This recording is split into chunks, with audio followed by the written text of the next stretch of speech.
Glory to God. Praise the Lord. As usual, I praise and thank God for the opportunity He has given to see you all. And I praise God for using me as a means, as an instrument to glorify His holy name. Now, before we go to hear the word of God, you have heard a beautiful English song and worship. Now kindly turn with me Matthew's Gospel, chapter 21. Let me read few verses from this chapter 21. Now when they drew near Jerusalem and came to Bethphage at the Mount of Olives, then Jesus sent 2 disciples, saying to them, Go into the village opposite to you, and immediately you will find a donkey tied and a colt with her. Loose them and bring them to me. And if anyone says anything to you, you shall say, The Lord has the need of them, and immediately He will send them.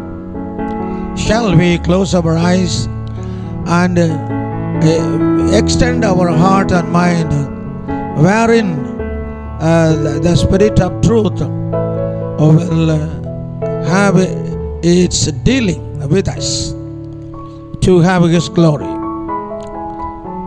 Father in heaven, we praise and thank you for this day, which is considered one of the important days of the events of an year in Christian life. Lord, I submit this scripture portion. May the Holy Spirit of truth come down and speak to each and every one, those who are listening this.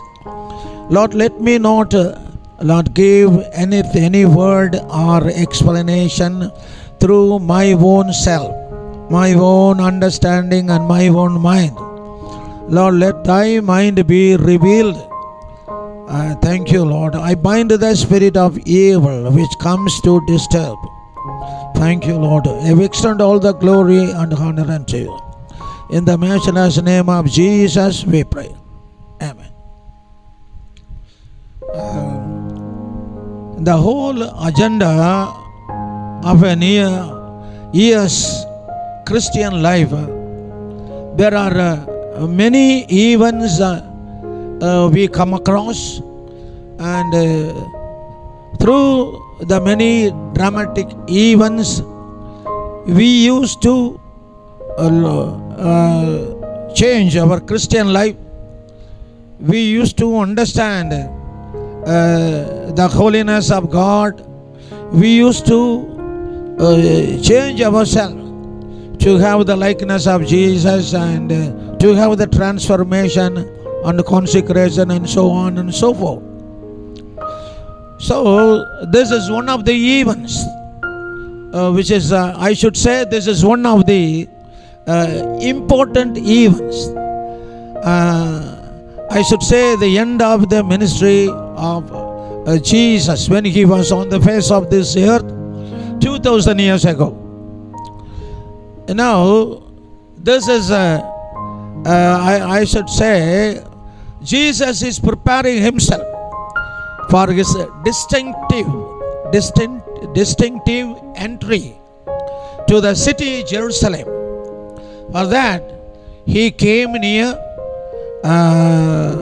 Bethphage and Bethany. Now He gave a commission to 2 of His disciples to do something. And as we all know this event clearly, and to have this remembrance of this event, some people every year they have a dramatic procession and expression so that to expose the people to understand this event. But today the Spirit of God led me to share with you some thoughts which He has given in my heart. When we focus our attention towards this dramatic event, we could see three things. That is the presence of Jesus in Bethlehem and Bethany, His presence. And secondly, His pre-signs of Jesus. Thirdly, His procession or His triumphant entry to Jerusalem. I would like to draw your attention towards these 3 points: His presence, His pre-signs, and His procession of a triumphant entry to Jerusalem. I am sure when we think of the event on the basis of these 3 headings, I hope you can understand something. The first point is His presence.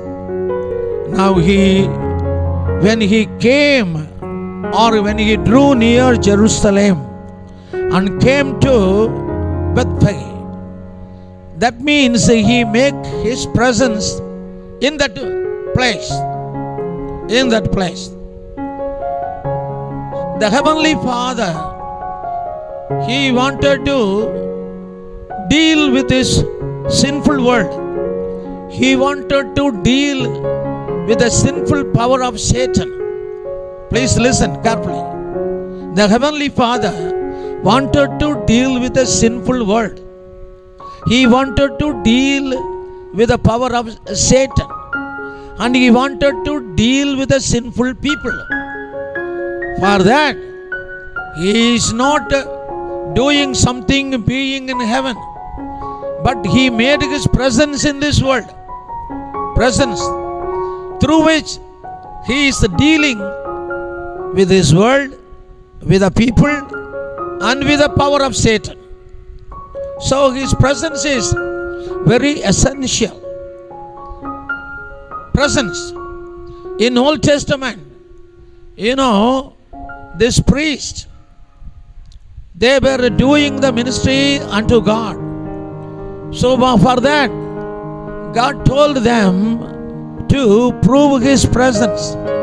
Aaron and his sons were asked to put on a new garment or a new apparel.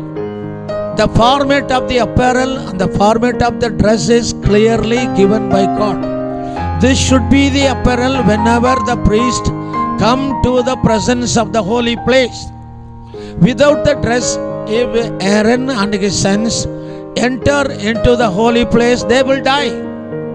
This is the word of God. So when they put on the apparel, when they put on the dress, it is a sign of God's presence with them. So the putting of the dress, everything they have according to the word of God showed the presence of God. So they were very bold, and with all reverence they were performing their duties of God with a dress which presumed as a presence of God. Secondly, and after some thousands of years, 2000 years ago, Jesus came into this world to this world, and God made His presence through Jesus. There was a word, and the word of God became flesh. In John's Gospel, chapter 1, we may read, and we may read in 1 Timothy chapter 3:16 says, the Lord, He manifested in flesh. God manifested in flesh. And in John's Gospel 1:14 says, the Lord became flesh. That means Jesus was the incarnation of God the Heavenly Father. The Heavenly Father made His incarnation or Jesus was an incarnation of the Heavenly Father. So that was the presence. So God made His presence through Jesus. So the presence of God is very essential. And now, in this period of grace, we must understand the presence of God. In the Old Testament, the garment was a sign of the presence of God. 2000 years ago, Jesus showed the presence of God within Himself. That is why He said, whatever I speak, whatever I do, it is not me doing, it is my Heavenly Father who is, within me, and whatever the word proceed out of my mouth, it is His word, and whatever I do, this is His work. So He glorified the Heavenly Father. Now we must understand His presence within us.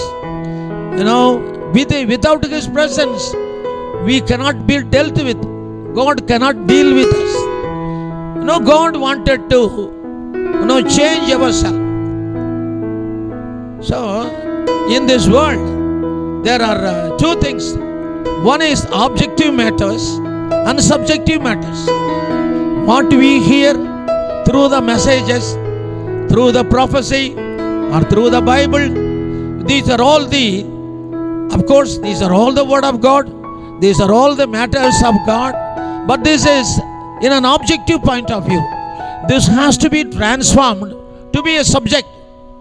To be a subject. Only a doctor, if he wants to become a doctor, he must study the subject of science. Then subject of science, the object is he will become a doctor. The engineer, he must study the subject. Then the object is he will become an engineer.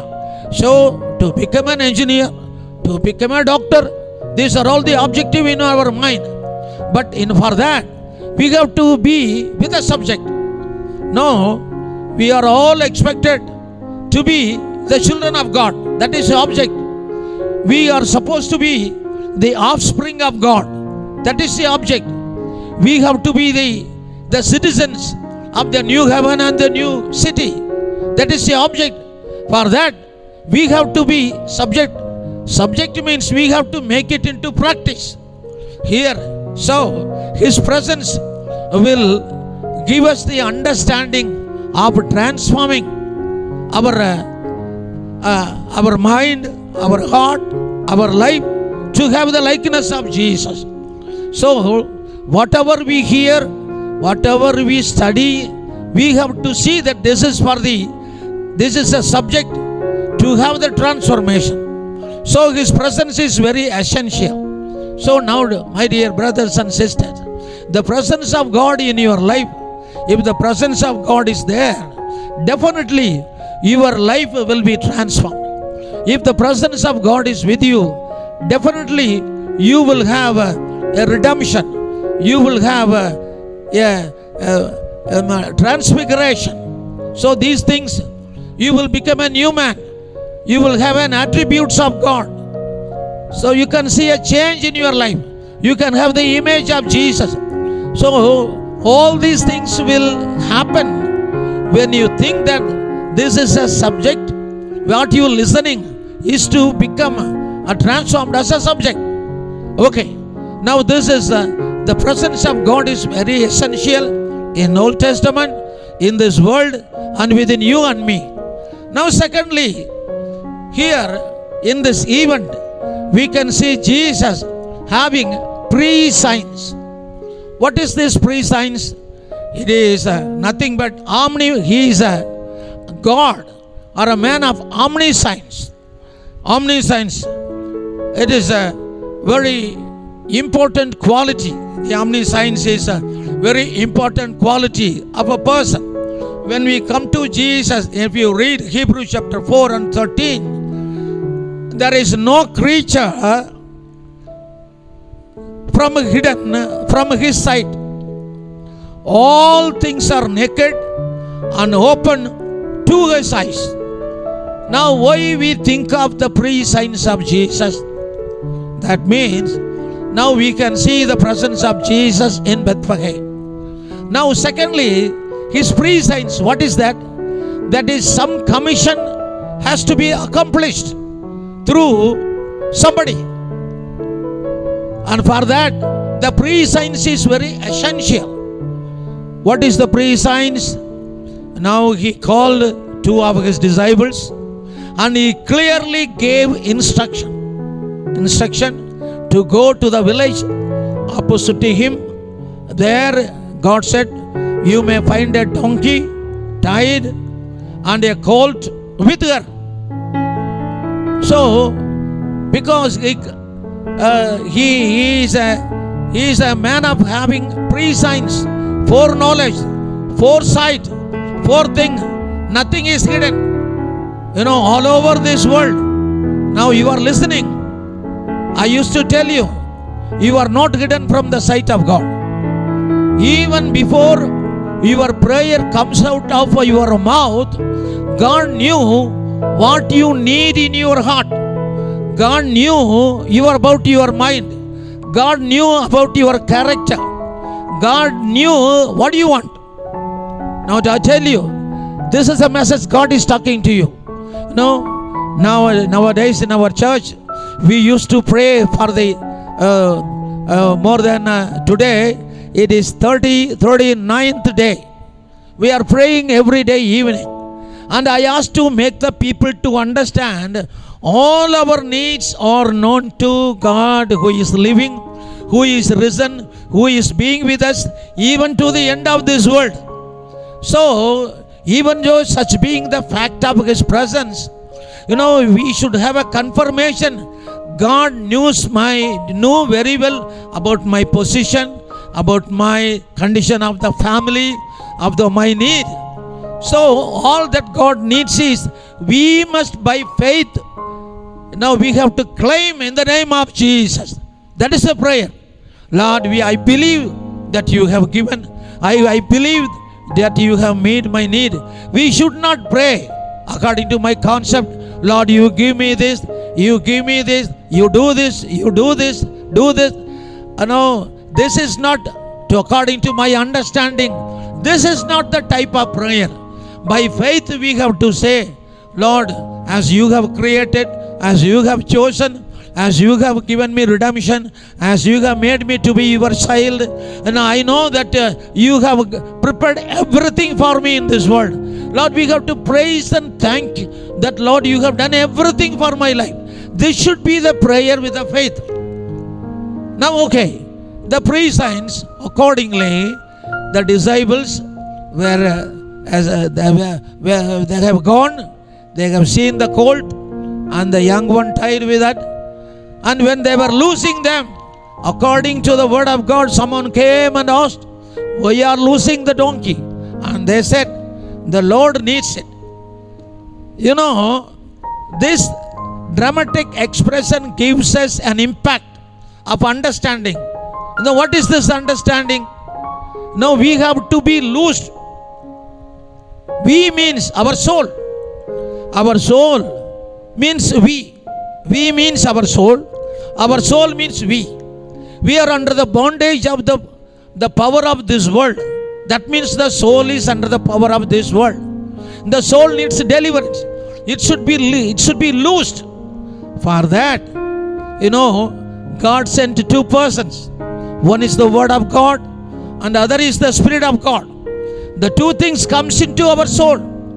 Know the truth and the truth will set you free. When we know the truth, our soul will be set free.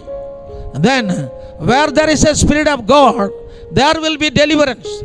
So, as the colt and the donkey is loosed by two disciples, our soul is being loosed from the bondage of sin. So that process happened on a one day, that is finished.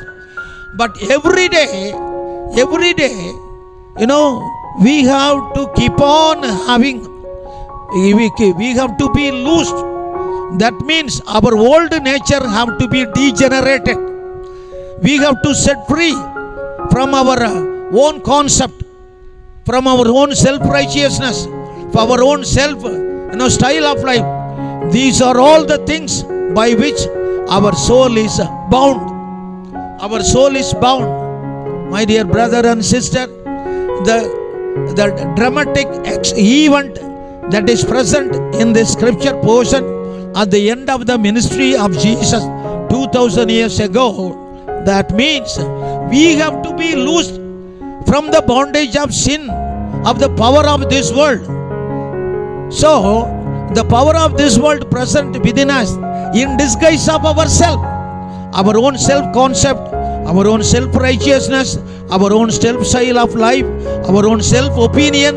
These are the elements by which the power of the prince of this world is binding us, is controlling us, is governing us. So, I used to tell always, if you want to follow me, Jesus said, you deny yourself and follow me. So, we have to be loosed from the bondage, from the idea of our own self, from the bondage of idea of our own opinion. We have to be loosed from the bondage of our own character, from the bondage of our own self-decision, self-righteousness. These are all the things by which we are tied, we are bound. We have to be loosed by the word of God and by the Spirit of God. When we do through these things, we are loosed. Okay. Now, they hear, the commission. Now, commission. Without obedience, the commission will not be accomplished. Now they have loosed the colt and the young one. Now they are bringing to Jesus. Now this might be the one day or a few hours. They lose the donkey and the young one they brought to Jesus. This is a matter of 2 or 3 hours. But for us, it is the total span of our life, my dear brother and sister. Coming to Jesus is happening in our life. In our life. When I was a small boy, I used to travel by bus to go to a place. I used to enjoy the traveling by bus, because when I sit in the bus, when I look on other side, the trees on other side, the houses on other side, and the people are on other side, they are going backward as fast as the moving of the bus. I used to enjoy. Oh, the trees are going back to the proportionate of the speed of the bus. The things on other side of running backward. So when I want to march forward, the things which I see on either side must run back, may go up. Similarly, if I want to go nearer to Jesus, all that I see in my heart and mind should go backward. If this is not going backward, I will be there. Probably many brothers and sisters, they are there without any change in their behavior, without any change in their attitude, without any change in their lifestyle. Their character is remaining there.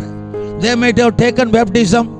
They can proudly say that they become Christians, but there is no change in their life, because they are not marching forward to Jesus. If they say they are marching forward, all their character should go backward. Their old man, the character of that old man should go back. So no turning back. So day by day, the things which they see must disappear. And the things, as they march forward, they can see every day a new thing. The character of Jesus, the mind of Jesus, the attributes of Jesus, the grace of Jesus, towards which they are marching forward. So this is the young youth days, the things which I saw gave me an understanding. If I want to come near to Jesus, my old nature, my old personality, my own old concept, or my own self-style of life must disappear.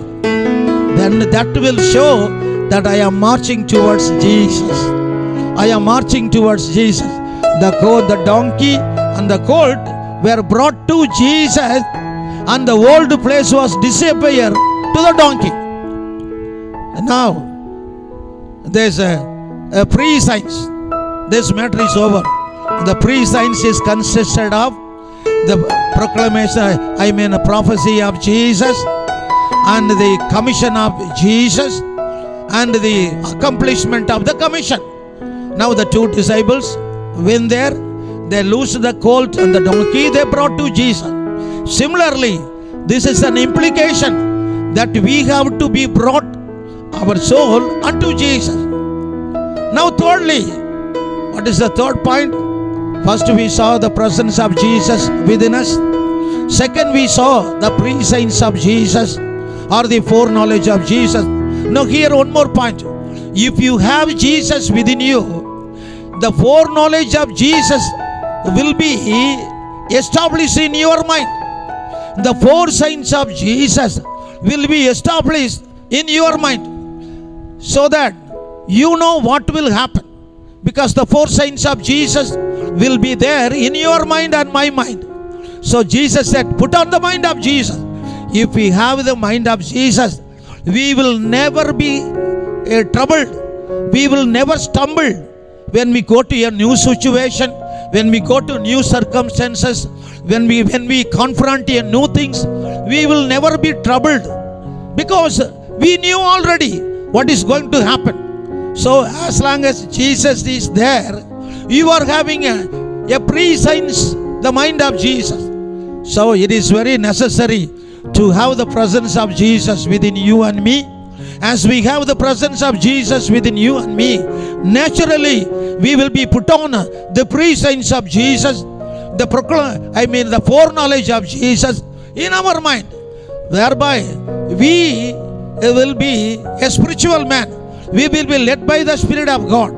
So as we are led by the Spirit of God, we will never be put into trouble on any occasion, on any situation, on any point of view, on any period, because the presence of Jesus and the foresigns of Jesus and the foreknowledge of Jesus and the forethoughts of Jesus and the foresight of Jesus will be established in your mind and my mind. Now thirdly, the procession towards Jerusalem. What is this that we have to understand? This is called his triumphant entry towards Jerusalem. Now we are called. On those days, Jesus did not go alone to Jerusalem. He wanted to go along with his people. So they are all going. Here, in this point, there are three things we have to see. One is, this is an acclamation. Secondly, the declaration. Thirdly, the proclamation. As they move forward, as they have a procession towards city, Jerusalem, three things are happening. What is this? Acclamation. The people, the cult, the crowd, all the multitude, they were praising, they were hailing God. They were praising God. How? They acclaimed him as a blessed king. As a blessed king. If you read Zechariah chapter 9, you can see it is so said, O daughter of Zion, shout. Daughter of Jerusalem, shout. Behold, your king is coming to you. He is lowly. He is riding on the donkey, colt. He is coming to you. He is a just, and he is the salvation, he himself. They are praising him as Hosanna, Hosanna, Hosanna. That means, Lord, you save now. Save the country. Save the people. Now you might understand. We sing Hosanna, Hosanna, Hosanna. What does it mean? It is, Lord, you save. Save the people. Save the country. That is the meaning of Hosanna. So they were praising him. The king is coming. You save. This is an acclamation. They are praising him. They are praising this Jesus. And this is considered a declaration. What is the declaration they have made? This is Son of David. This is Son of David. Now he is coming. He is a king. He is a prince. He is going to Jerusalem. Now, thirdly, it is a proclamation. What is that proclamation? You know, when the people were praising Jesus, all the Pharisees and Sadducees, they were forbidding. You know, they were telling Jesus, you make them to be calm. But Jesus answered, you know, this is a proclamation. What is the answer of Jesus to them? This is the proclamation. What is that? I tell you, if these should keep silent, the stone will immediately cry out. This is the proclamation of Jesus. So in this procession, acclamation, praising of Lord Jesus, praising, declaration, he is a son of David, he is a king coming to daughter of Zion. So this is the declaration. Thirdly, the proclamation. If you make these people to be silent, the stones will cry. This is the proclamation of Jesus. So why this is given? My dear brother and sister, we are called not to live happily in this world, not only to live, but we are called, we are chosen to go to the heavenly Jerusalem, to the new kingdom. For that, our Christian life is consisted of acclamation, is consisted of declaration, is consisted of proclamation. Every day we have to praise him, we have to glorify him. We are predestined. So we are all chosen even before the foundation of this world. We are called in Jesus Christ. So when we are we are chosen, predestined, we are called for justification. We are justified. Then after justification, we are sanctified. Then after sanctification, we are consecrated. We are consecrated. Then after consecration, we are all glorified. We are all glorified. Why all these things are happening? We are being prepared. We are being shaped to be the citizens of the New Jerusalem. New Jerusalem. So, God wanted to go to the New Jerusalem along with us. Along with us. So, before that, we have to put off the sin. We have to put off the style of this world. We have to put off the nature of this world. We have to put off the nature of the self. Even though we died, we are putting off this earthly body. So that is why now when we meet death, we are putting off this earthly body. Then when our heavenly bridegroom comes, we are going to be transformed. We are made ready to go along with heavenly bridegroom to enter into the new kingdom, New Jerusalem. So as this is a triumphant entry to 2000 years ago, Jesus made this a triumphant entry to Jerusalem. This is an implication. This is the shadow. This is shadow. One day, a day will come. We are all going to the heavenly Jerusalem along with our King, along with our Lord and Savior. No, this is the thing we are going to have in our Christian life. This is for which reason we are chosen, we are transformed, we are regenerated, we are made new person. We have put on the Jesus, the characteristic of Jesus, the attributes of Jesus, the image of Jesus. We have put on the brightness of his glory and the image of Jesus. We have put all these things. Why? We have to understand the ultimate aim, the objective of our Christian life is to that we have to prepare ourselves to go along with the heavenly bridegroom. Hallelujah.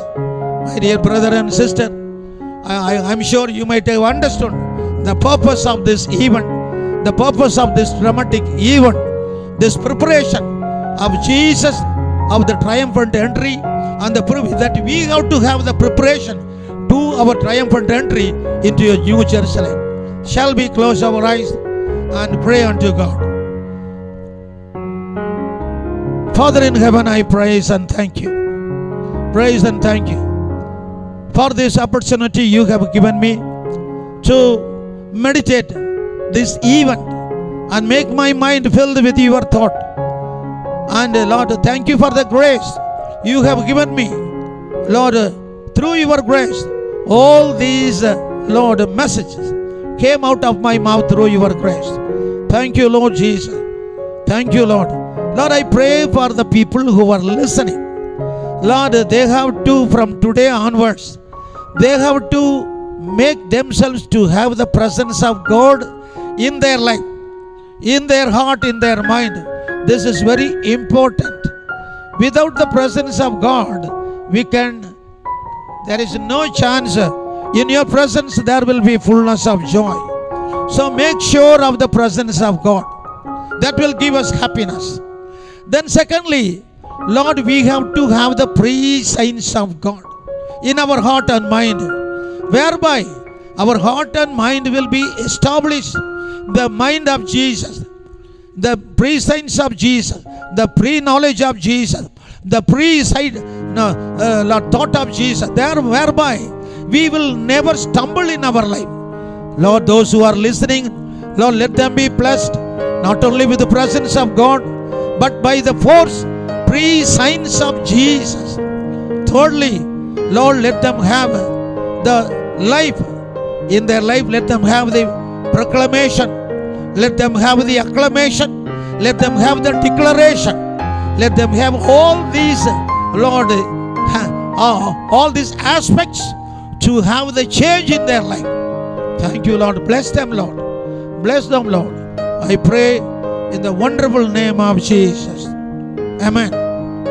May the grace of Jesus Christ and the love of the Heavenly Father and the fellowship of the Holy Spirit with everyone who are listening, with them till the coming of Jesus. Amen.